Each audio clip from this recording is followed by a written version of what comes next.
Ah oui, ça je la connais cette photo. C'est des ouvriers des chantiers navals. Hitler passe et il y a un gars tout seul qui reste les bras croisés pendant que tous les autres font le salut nazi. Elle est tellement belle que je me demande si c'est pas un montage. Mais elle est belle. J'aimerais être ce type. Mais je me demande s'il a fait long feu. Magnifique et effrayant. Comment des gens peuvent faire le même geste ensemble? Même en physique, on a du mal à expliquer que les spins s'alignent comme ça, sauf si on met un très fort champ magnétique. Magnifique.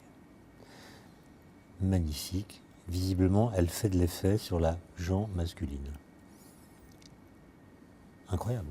Mais elle est toute seule en plus, c'est la seule femme. C'est une vraie photo, c'est pas un Vraie montage. photo. Mais elle a l'air exaspérée, non? Elle n'est pas rassurée. Plutôt exaspérée qu'inquiète. Hein. C'est une gazelle qui est chassée là. Eh ben dis donc, ça veut dire que on a quand même progressé.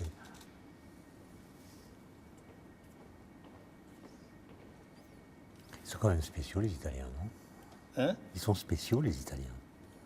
On dirait une scène de film. T'es lequel toi de tout cela? Non mais en gros, on a l'impression qu'elle est arrivée à un festival. Enfin, elle est attendue visiblement. Elle n'est pas en train de passer comme ça incognito. Elle est attendue. Je ne peux pas croire que... Alors toi c'est lequel de cela? Celui qui est sur le scooter avec un air à la fois grave et inquiet.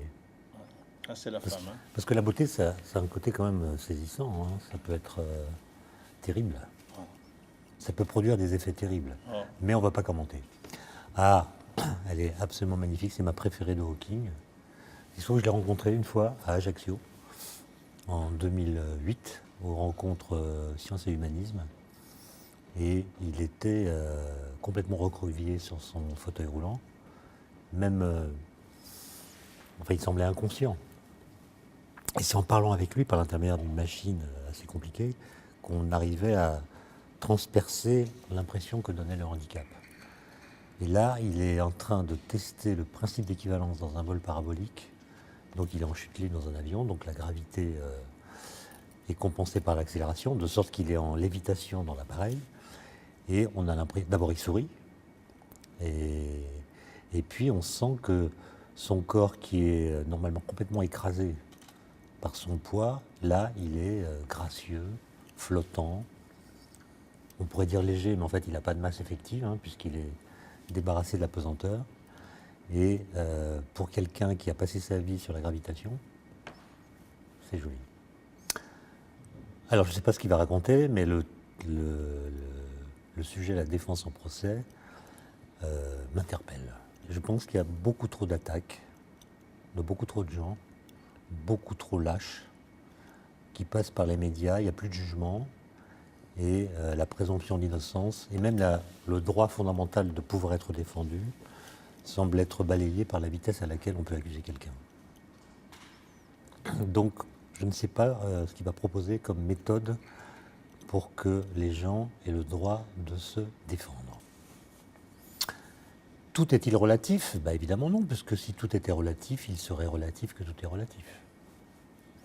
Einstein était très courageux.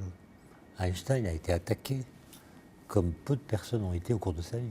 Tantôt parce qu'il était juif, tantôt parce qu'il était allemand, tantôt parce qu'il avait fait la relativité, tantôt parce qu'il... etc., etc. Tantôt parce qu'il était pacifiste, puis il ne l'a plus été, il a été attaqué quand il l'était, il a été attaqué quand il a cessé de l'être. Et il est un exemple parce que les attaques glissaient sur lui comme l'eau sur la plume d'un canard. Et quand Marie Curie, d'ailleurs, qu'il a rencontré en 1911 au Congrès Solvay à Bruxelles, il l'avait déjà rencontré avant, mais là, ils étaient un colloque international. C'est le moment où Marie Curie était très, très violemment attaquée par la presse française parce qu'on l'accusait d'avoir un amant, Paul Langevin, qui était encore marié, et on ne comprenait pas qu'une étrangère puisse céder au charme d'un Français. Et c'est la raison pour laquelle elle n'a pas pu entrer à l'Académie. Et la campagne de presse a été extrêmement violente. Et quand elle est rentrée en France, à Sceaux, où elle habitait, des gens l'attendaient pour briser les vitres de sa maison. Et Einstein lui a écrit une lettre très belle en lui demandant d'ignorer tout cela et d'avoir une attitude stoïque à l'égard des violences qu'elle subissait. Et je pense que quand il l'a écrit, il ne se doutait pas qu'un jour lui-même aurait besoin d'avoir le même stoïcisme vis-à-vis de la presse allemande ou même française.